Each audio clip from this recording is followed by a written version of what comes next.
Dans cette quête, l'homme s'est équipé d'outils médico-légaux toujours plus performants. En 1897, à Chicago, le cas d'une femme disparue va changer à tout jamais la façon dont les criminels peuvent être confondus. Ils ont trouvé de petits fragments d'os. La question était de savoir s'il s'agissait d'os d'animaux ou d'os humains. Les progrès de l'anthropologie médico-légale vont permettre de révéler les secrets que renferment les os. Les os n'oublient jamais. Ils disent toujours la vérité. L'anthropologie médico-légale va révolutionner la lutte contre la criminalité.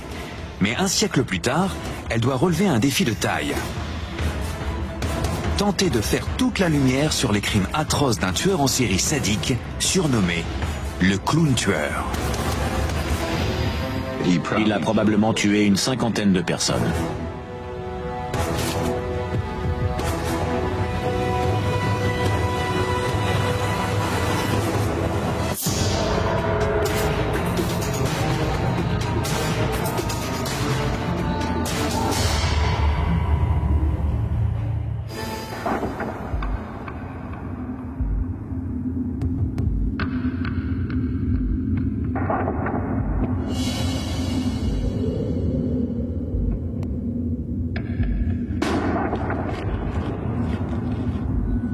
Décembre 1978.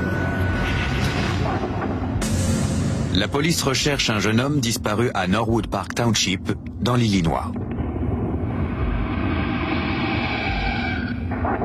Muni d'un mandat de perquisition, il passe au peigne fin le domicile d'un suspect. Mais ce qui s'annonce comme une enquête de routine sur un adolescent disparu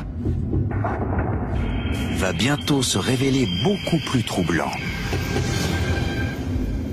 et mettre au jour le repère d'un des plus célèbres tueurs en série des États-Unis.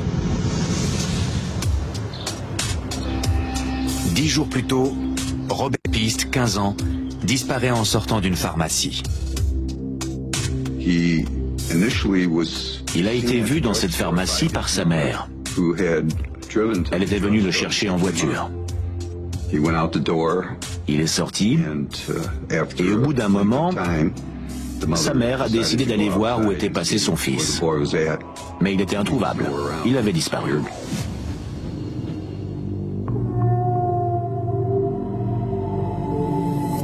Plus tôt dans la journée, des témoins ont vu l'adolescent parler à un entrepreneur en bâtiment appelé John Wayne Gacy.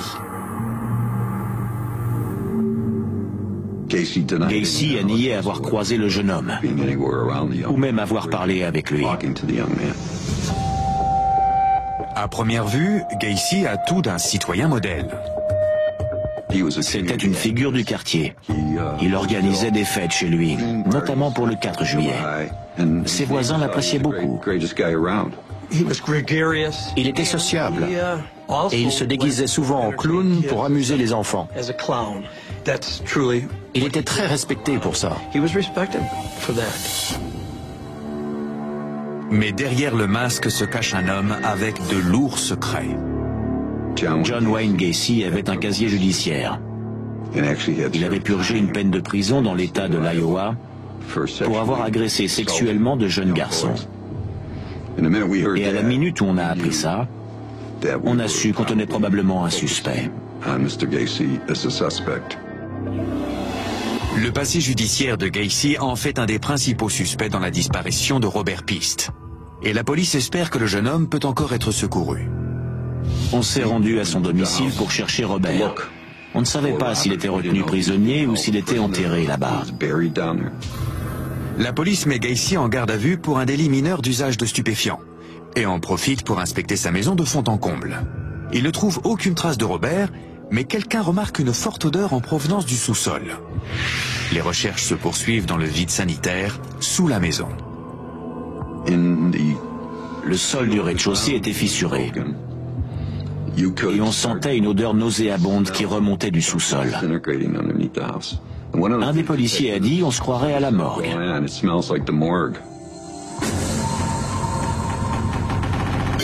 Les policiers s'attendent à découvrir le corps du jeune homme disparu, mais ce n'est pas ce qu'ils trouvent.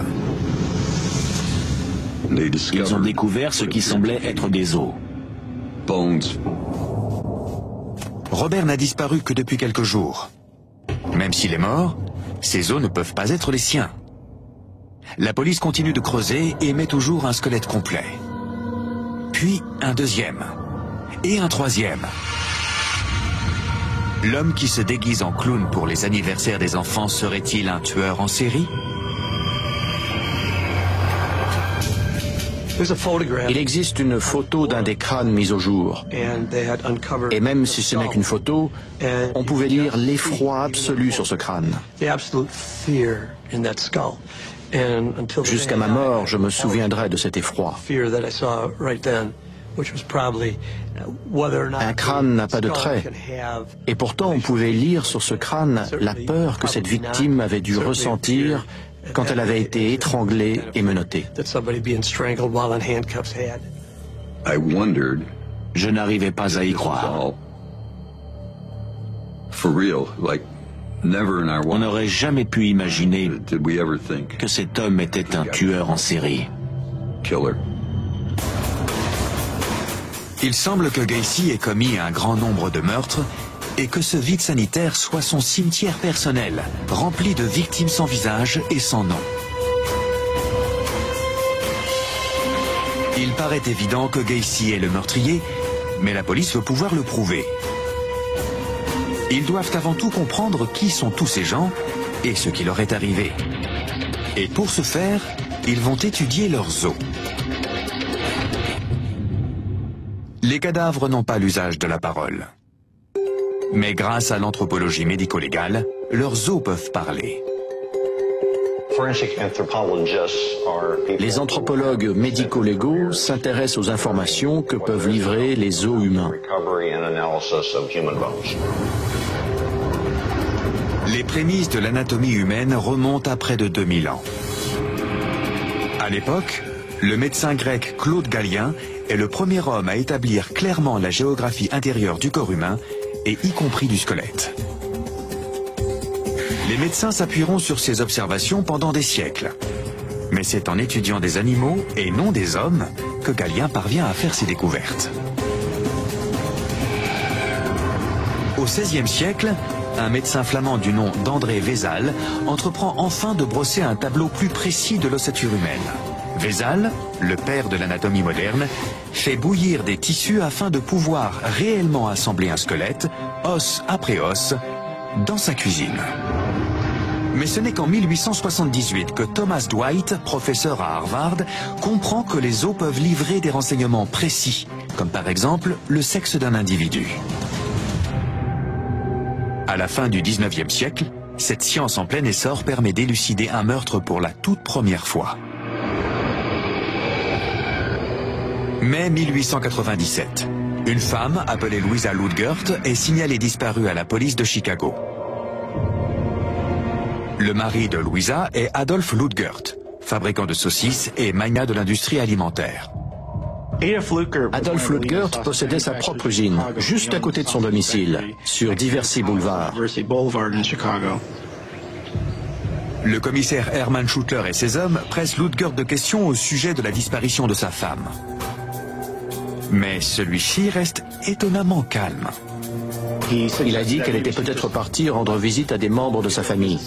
Les policiers l'ont dès le départ soupçonné. Ils ont appris qu'1 ou 2 ans auparavant, il était allé voir la police pour signaler la disparition d'un de ses chiens. Cette fois, sa femme avait disparu. Et il n'avait même pas pris la peine de prévenir la police. C'était étrange. Mais le commissaire Schuttler ne peut pas se contenter d'un vague pressentiment pour arrêter son suspect. Il interroge les ouvriers de l'usine pour savoir s'ils n'ont rien noté d'anormal. Et ils ont justement remarqué quelque chose. Peu de temps avant le signalement de la disparition de Louisa, Ludgert a travaillé d'arrache-pied.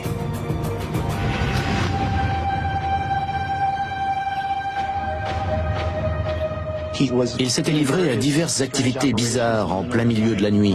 Il avait mélangé des produits chimiques dans des cuves.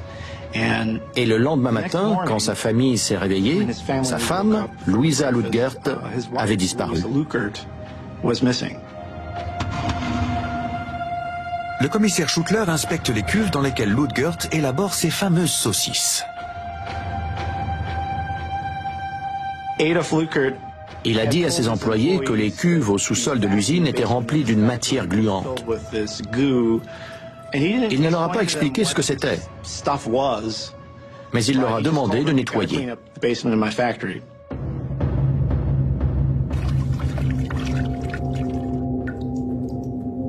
Il restait encore un peu de cette mystérieuse matière marron et rouge au fond de la cuve.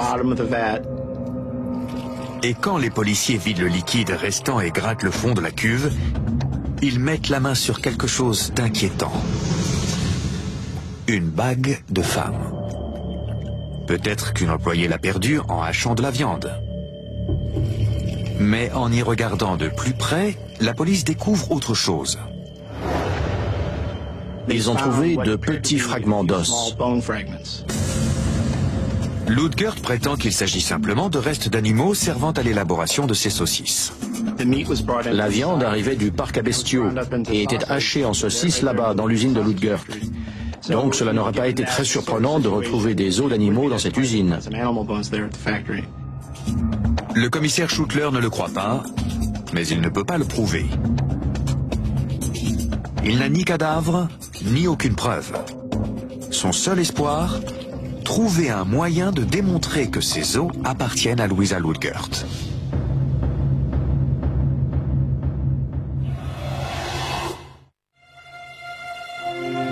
Au XIXe siècle, à Chicago, la disparition d'une femme pose une question cruciale. Les os retrouvés dans l'usine de son mari sont-ils des os d'animaux ou des os humains? À cette époque, la plupart des médecins ne peuvent pas répondre à cette question, et encore moins la police. Le commissaire Hermann Schuttler, en charge de l'enquête, appelle des renforts. Il avait besoin de l'aide d'un expert pour savoir exactement de quoi il retournait. Il s'adresse au Field Museum de Chicago. En quelques années, ce musée s'est fait un nom en réunissant la plus importante collection d'ossements au monde. Le Field Museum de Chicago était connu pour abriter des os de dinosaures, des squelettes humains et toutes sortes d'objets anthropologiques. C'est ici que travaille un scientifique d'un nouveau genre, l'anthropologue George Dorsey. Dorsey a voyagé aux quatre coins du globe et étudié de nombreux restes humains. Il était un des premiers aux États-Unis à être titulaire d'un doctorat en anthropologie. Et il était capable de faire la différence entre, par exemple, un os de cochon et un os de vache ou d'un autre animal. Mais cette fois, Dorsey doit relever un défi plus corsé. Il ne dispose que de fragments d'os pour déterminer s'il s'agit ou non d'os humains. L'anthropologue médico-légal Douglas Hubelaker du Muséum d'histoire naturelle de la Smithsonian Institution a travaillé avec le FBI pendant plus de 30 ans et il sait parfaitement à quoi Dorsey s'est retrouvé confronté à l'époque. Il s'agit d'un crâne qui a été partiellement dévoré par des animaux. Il a été mis au jour à Oklahoma et on pensait qu'il s'agissait d'un crâne d'enfant compte tenu de sa forme bombée. Je n'étais pas convaincu qu'il était humain. On a analysé des fragments de poils retrouvés dessus. Et ces poils ont révélé que c'était un animal de bétail. Du coup, on s'est demandé quel type de jeune vache pouvait avoir un crâne arrondi proche de celui d'un humain. Et il s'est avéré qu'il s'agissait d'un veau atteint d'hydrocéphalie. Voici un crâne de veau hydrocéphale originaire d'Allemagne, qui présente les mêmes caractéristiques. Dorsey veut éliminer tout risque d'erreur. Il compare les fragments d'os retrouvés dans l'usine à tous les types de squelettes possibles. Des squelettes de cochons aux squelettes de vaches, en passant bien sûr par des squelettes humains. Tous ces squelettes présentent certaines similarités, mais aussi de grandes différences. Même si Dorsey est sûr qu'il s'agit d'un os humain, il en existe 206 dans le squelette, et ces fragments peuvent provenir de n'importe lequel d'entre eux. La méthode de George Dorsey a consisté à observer les os retrouvés dans l'usine et à essayer de trouver quelle place occupait chaque fragment d'os dans le squelette. Aujourd'hui, plus d'un siècle plus tard, les anthropologues médico-légaux ont encore recours à la même technique que Dorsey. Après avoir soigneusement étudié chaque fragment et les avoir comparés à des centaines de squelettes, Dorsey a finalement identifié les os. Il en déduit que ces fragments proviennent d'un orteil et d'une côte. Et il n'a aucun doute sur leur origine. Sa conclusion était que ces os appartenaient forcément à un squelette humain. Le commissaire Schuttler change officiellement le statut de Louisa Ludgert. De personne disparue, elle devient victime de meurtre. Et le premier suspect sur sa liste est le mari de Louisa, Adolf Ludgert. Adolf Ludgert était l'unique suspect de la police.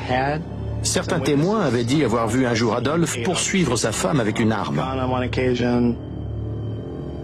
Cela corroborait l'idée selon laquelle il avait pu finir par perdre son sang-froid et la tuer.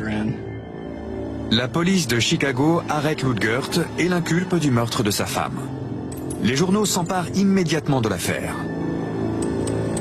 Le grand magnat de l'industrie alimentaire est une figure à Chicago. Ses saucisses sont bien connues dans les foyers américains. Les gens sont toujours intéressés quand un individu qui occupe une position de pouvoir est accusé d'un crime. Il y avait aussi le caractère atroce du meurtre, puisque Louisa Ludgert avait probablement été dissoute dans une cuve. D'autres se demandaient s'il y avait même eu meurtre.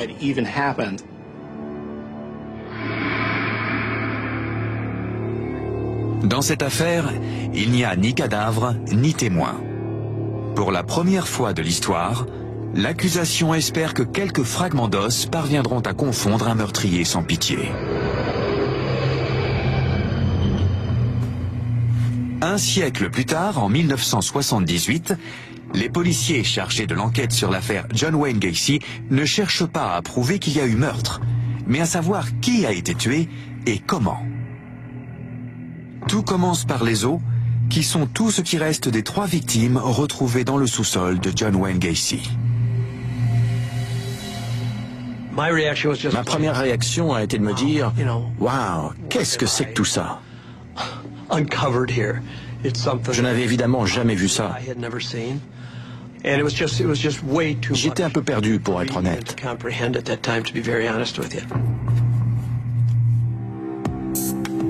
Gacy avoue qu'il a en effet attiré de jeunes hommes dans sa maison, qu'il leur a bandé les yeux et les a menottés avant de les étrangler.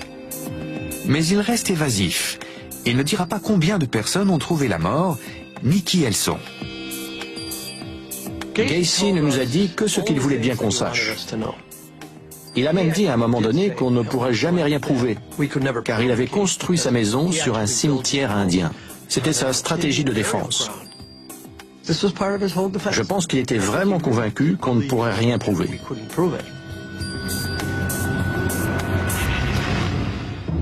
Mais la police scientifique a fait beaucoup de progrès depuis l'époque du magnat de l'industrie alimentaire. À la fin des années 1970, les anthropologues médico-légaux ne sont plus seulement capables de distinguer un squelette d'animal d'un squelette humain. Ils peuvent déterminer le sexe, la taille, la tranche d'âge et identifier des blessures éventuelles. Et l'un des plus grands artisans de ces progrès est l'anthropologue médico-légal Clyde Snow. Il a contribué à identifier les restes du roi Toutankhamon et de l'ange de la mort nazi Joseph Mengele. En 1978, il est confronté à un défi de taille, mettre des noms et des visages sur les os retrouvés sous la maison de John Wayne Gacy. Et ce n'est que le début. Aujourd'hui, la police a retrouvé 4 autres corps au domicile de John Wayne Gacy. Chaque jour, le médecin légiste annonce la découverte d'autres squelettes. À mesure qu'on agrandissait le trou dans le plancher, les journées s'allongeaient et l'affaire prenait un tour plus dramatique. Les travaux d'excavation durent 2 mois, à l'issue desquels le nombre total de victimes s'élève à 29. Les enquêteurs disposent désormais de largement assez d'éléments pour envoyer Gacy en prison pour le restant de ses jours. Mais il leur reste encore à assembler le puzzle de cette série de meurtres. C'était la première fois qu'on demandait à un anthropologue médico-légal d'examiner autant de corps de victimes pour une seule affaire. Les victimes sont tellement nombreuses que leur identification pourrait prendre des mois, voire des années. Pour commencer, la police veut avoir une vue d'ensemble des meurtres de Gacy et déterminer s'il y a un fil conducteur. Le docteur Snow examine les os et pose une première question simple. Quel âge avaient ces victimes quand elles sont mortes ?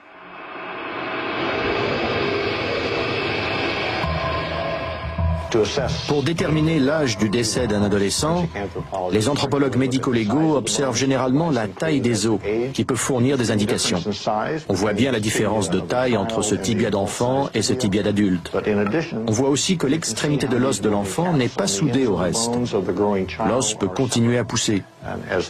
Quand il aura atteint sa taille adulte, l'extrémité se soudera au reste de l'os et il ressemblera à ça. Tous les anthropologues médico-légaux le savent aujourd'hui, mais plus de 60 ans de recherche ont été nécessaires après l'affaire Ludgert pour déterminer le rythme de croissance de chacun des os.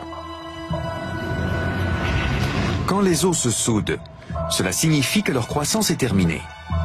Et les os cessent de grandir à des âges différents. Les mains et les pieds à environ 15 ans, l'os de la cuisse autour de 17 ans. Et la clavicule, le dernier os a cessé de grandir, vers l'âge de 28 ans. Quand Clyde Snow examine la clavicule des squelettes retrouvés sous la maison de Gacy, il constate qu'aucune n'est complètement soudée. C'est une première pièce du puzzle. Les victimes étaient toutes âgées de moins de 30 ans. La prochaine étape consiste à déterminer le sexe des cibles de Gacy. Pour commencer, l'anthropologue s'intéresse à la taille et à la forme du fémur ou os de la cuisse. La tête du fémur, c'est-à-dire la partie qui s'attache au bassin, a tendance à être plus large chez les hommes que chez les femmes. C'est un indice important pour déterminer le sexe du squelette. Les anthropologues médico-légaux peuvent également regarder d'autres os comme le bassin. Chez la femme, le bassin est généralement plus large et plus rond que chez l'homme. Il n'y a pas que le bassin. Le crâne adulte présente aussi des différences. Les hommes, par exemple, ont des arcades sourcilières plus proéminentes. La mastoïde, cet os situé derrière l'oreille, est également plus volumineuse. Les squelettes féminins sont plus graciles, plus délicats. La police a récupéré des squelettes très complets. Et le docteur Snow dispose donc de suffisamment d'éléments pour confirmer le sexe de chaque défunt. Le profil des victimes de Gacy commence à se préciser. Elles sont non seulement jeunes, mais aussi toutes de sexe masculin. Comme l'adolescent qui a disparu devant la pharmacie. À présent, le docteur Snow va essayer de déterminer les origines des victimes. Les caractéristiques ethniques sont moins probantes que celles marquant le sexe ou l'âge, mais elles fournissent quelques indices. Ces différences se reflètent dans l'ossature du visage. Clyde Snow remarque que ces crânes présentent de nombreuses similarités. Nez étroit, mâchoire saillante et pommettes peu prononcées. Tous ces éléments indiquent que ces squelettes sont de race blanche. La police sait désormais que tous les restes humains mis au jour dans la maison de John Wayne Gacy correspondent à des individus blancs de sexe masculin et âgés d'une petite vingtaine d'années. Ils ont également la certitude qu'il ne s'agit pas d'un cimetière indien. Les 29 corps ont tous été abandonnés dans le sous-sol de la maison il y a seulement quelques années. Mais qui sont-ils et d'où viennent-ils? Le clown tueur, John Wayne Gacy, reste muet sur le sujet et la police va devoir à nouveau se pencher sur les os pour trouver des réponses. Les enquêteurs ont retrouvé 9 corps en 3 jours en fouillant le domicile de John Wayne Gacy. Ils s'attendent à découvrir au moins 4 autres corps par jour d'ici la fin de la semaine. En se basant uniquement sur les os retrouvés dans le vide sanitaire sous la maison de John Wayne Gacy, l'anthropologue médico-légal Clyde Snow a établi le profil des victimes du tueur en série. Des hommes jeunes et de race blanche. Mais qui sont ces victimes? Quelque part, leurs familles attendent des nouvelles. La police va essayer d'obtenir davantage de renseignements en demandant au Dr Snow de se pencher à nouveau sur les squelettes. Les os n'oublient jamais. Ils disent toujours la vérité. Quand ils nous parlent, ils nous racontent leur histoire. Certains sont plutôt laconiques. Il arrive qu'on ne parvienne pas à soutirer beaucoup d'informations à un squelette. Mais d'autres sont comme certains individus. Quand ils commencent à parler, on ne peut plus les arrêter. Au tribunal, l'accusation voudra établir avec exactitude comment Gacy a tué ses victimes. Gacy a reconnu avoir étranglé certaines d'entre elles, mais il n'est pas un témoin des plus crédibles. Le docteur Snow choisit d'examiner un os précis du cou. On a un petit os en forme de fer à cheval dans la gorge. C'est l'hyoïde. Et souvent, cet os est fracturé durant une strangulation. Il peut également parfois être fracturé quand on reçoit des coups ou en cas de pendaison. Mais le plus souvent, cette fracture est associée à une strangulation. À partir des constatations qu'il a faites sur l'os hyoïde de la plupart des squelettes, il peut confirmer le mode opératoire de Gacy.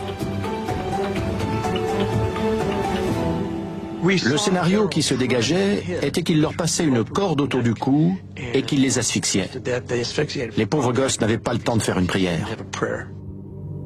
La fracture de l'hyoïde prouve que la plupart des victimes de Gacy ont été étranglées. Mais la police ignore toujours tout de leur identité. Les fichiers de la police de Chicago sont remplis de disparus qui n'ont jamais été retrouvés. Mais certaines victimes de Gacy pourraient parfaitement être originaires d'autres villes. Par chance, le profil anthropologique de Snow permet à la police de réduire son champ de recherche.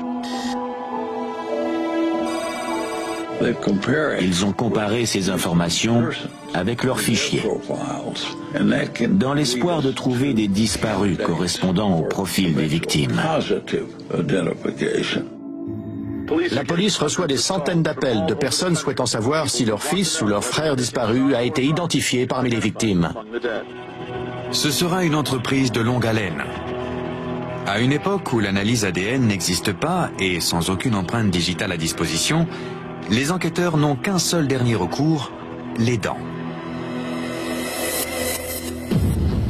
Comme les os, les dents peuvent révéler de précieuses informations.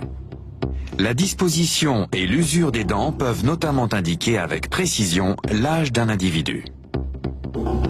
Voici la mâchoire inférieure, la mandibule d'un jeune enfant. En observant le stade d'éruption des dents, on peut calculer l'âge d'un individu avec davantage de précision qu'en se basant sur la longueur des os. Des spécialistes, appelés odontologistes médico-légaux, peuvent également déterminer, en observant l'érosion des dents, si un individu est fumeur ou non. Les molaires et les incisives peuvent aussi révéler le milieu social d'un individu, en se basant sur la qualité des soins dentaires qu'il a reçus. Mais surtout, les dents peuvent permettre d'identifier des personnes. Et c'est ce qu'espèrent de tout leur cœur les familles des victimes présumées de Gacy. La mère de Gregory espère qu'il est toujours vivant. Je voudrais tellement le croire.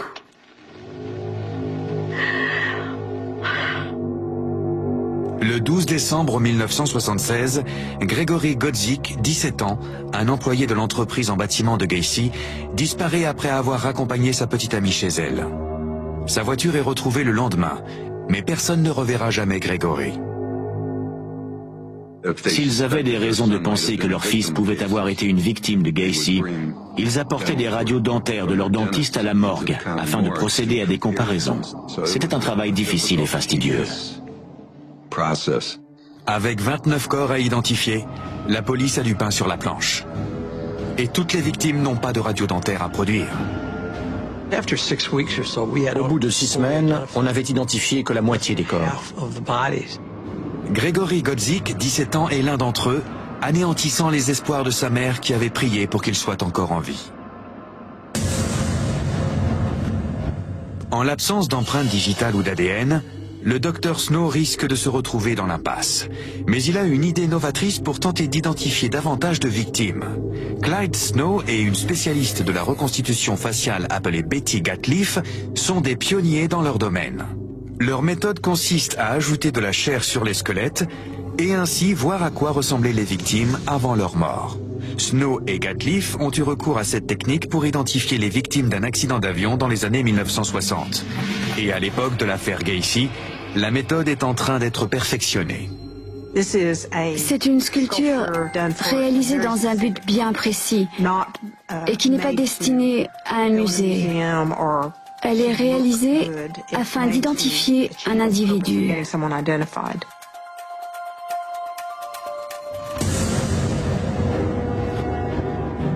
Chaque crâne renferme des indices sur la façon dont la chair l'entourait, sur la position des yeux et la largeur du nez et de la bouche. Les principaux traits de notre visage font de nous des individus uniques. Et c'est ce que nous devons réussir à reproduire pour permettre une identification. Une des étapes cruciales de cette opération consiste à utiliser de simples petits bâtons de gomme pour déterminer l'épaisseur de la peau. On les pose sur différents points de repère anthropologiques du visage. Ensuite, il suffit de relier les points. On façonne la chair avec de l'argile afin de révéler à quoi devaient ressembler les contours du visage.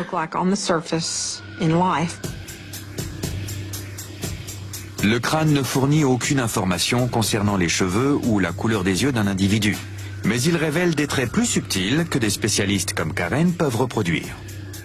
On pense souvent qu'on reconnaît quelqu'un à ses yeux ou à un autre détail.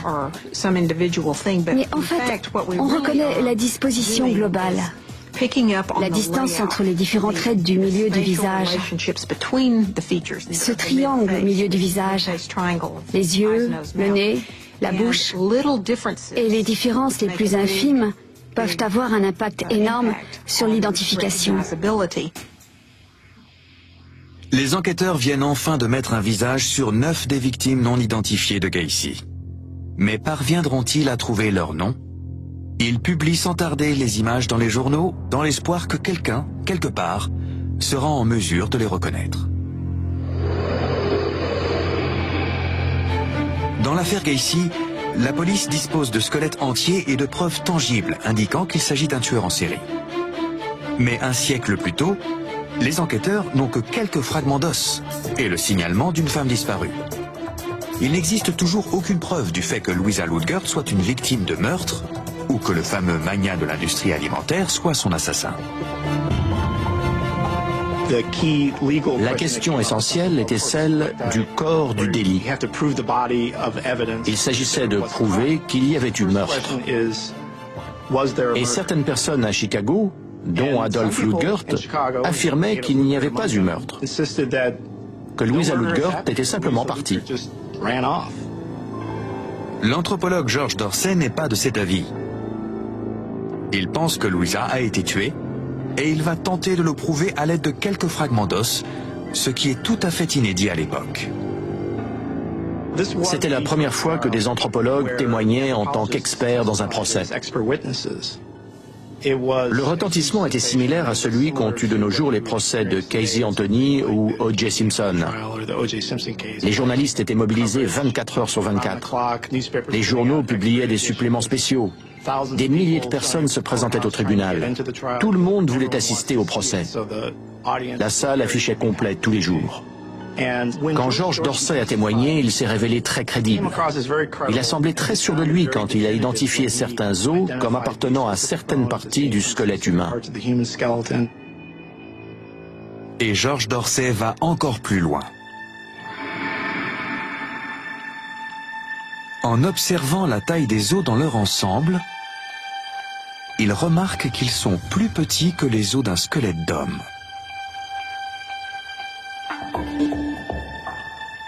Il en conclut que les os appartiennent à une femme. En outre, Louisa Ludgert était une femme de petite taille. Les avocats de la défense ont interrogé d'Orsay et tenté de le déstabiliser, mais il est resté inébranlable. L'accusation a présenté des arguments convaincants, mais elle ne se base que sur des présomptions et sur un anthropologue qui n'avait encore jamais témoigné dans une affaire criminelle. La défense insiste sur le fait qu'il ne s'agit là que de l'avis d'un expert. La défense n'a pas cessé de marteler cette idée pour essayer de semer le doute dans la tête des jurés. L'équipe de Ludgert contrebalance les arguments du témoin clé de l'accusation avec son propre expert, le docteur Walter Allport, professeur d'anatomie. Après avoir examiné les fragments de côte, celui-ci tire une conclusion tout à fait différente. Le docteur Allport a observé les mêmes os que Georges d'Orsay et a déclaré que ces os provenaient d'un porc. Les os des cochons et les os humains présentent des caractéristiques similaires, ce qui rend l'affirmation d'Allport très plausible. Comme dans beaucoup de procès aujourd'hui, de nombreux experts se sont succédés à la barre pour formuler des avis opposés. L'accusation a testé le docteur Allport en lui présentant différents os. Il les a observés et il a déclaré que c'étaient des os de chien.